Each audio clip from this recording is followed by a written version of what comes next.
In honor of tomorrow's new moon in Libra, I'm going to share with you guys another story time video about how I use glamour magic to secure and maintain my sugar daddy, because it's never just one spell. So let's get into it.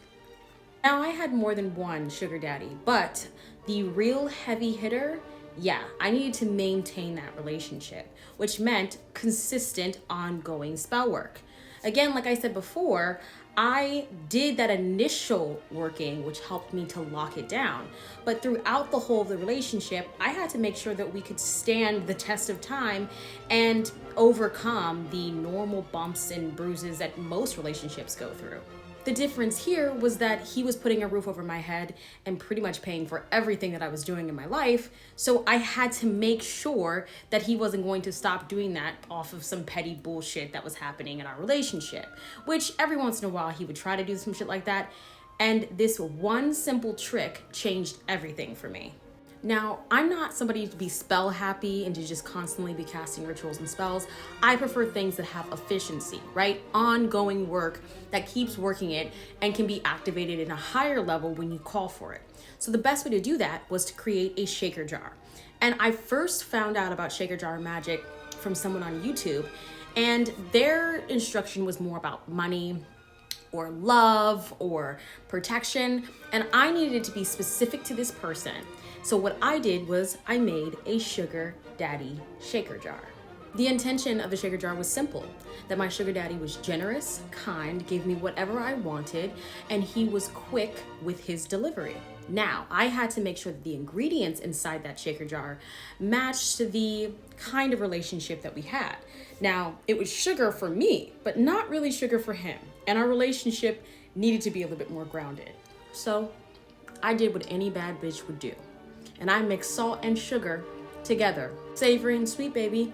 It absolutely goes together. Now, the sugar, of course, is going to be to keep things sweet, but to also continue to attract that financial abundance, that generosity, that care, right?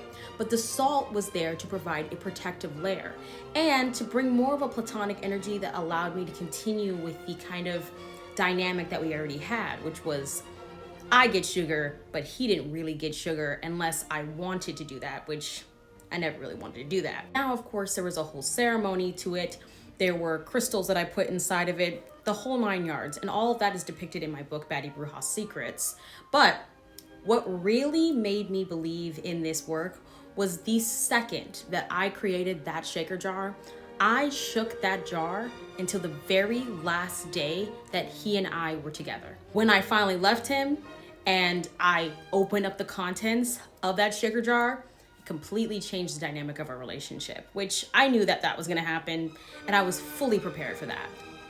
Now, while I was inside of the connection, whenever we would get into a disagreement, whenever he was being stingy, whenever he was being short, whenever he was giving me a little bit less than he gave me last time for the same shit, whatever the situation was, I spent 5 minutes, sometimes less than that, shaking that damn jar and saying, you're going to give me X, Y, and Z. You're going to be more generous. This amount of money is going to easily fall out of your hands and into my hands today. When I'm done shaking this jar, you'll have changed your attitude about this, and we're gonna be back on good terms. That shaker jar became a central part of how I maintained the connection for 3.5 years. Well, almost 3.5, but yeah, it was a staple. Now, of course, whenever there was something that was bigger than that, I would do a more elaborate working. And I lived there in the house, so that meant that I could do floor washes and I could light incense and I could do a lot of things hands-on that if I was living someplace else, I wouldn't really be able to maneuver. I also was cooking for him as well, so there was those elements to it. But what I will say is that shaker jar came in handy when I didn't have the time to sit there and chant over a candle. Sometimes I would take the shaker jar out with me when I was out shopping, just in case he said no, or just in case he gave me less than what it was that he gave me last time when I went shopping.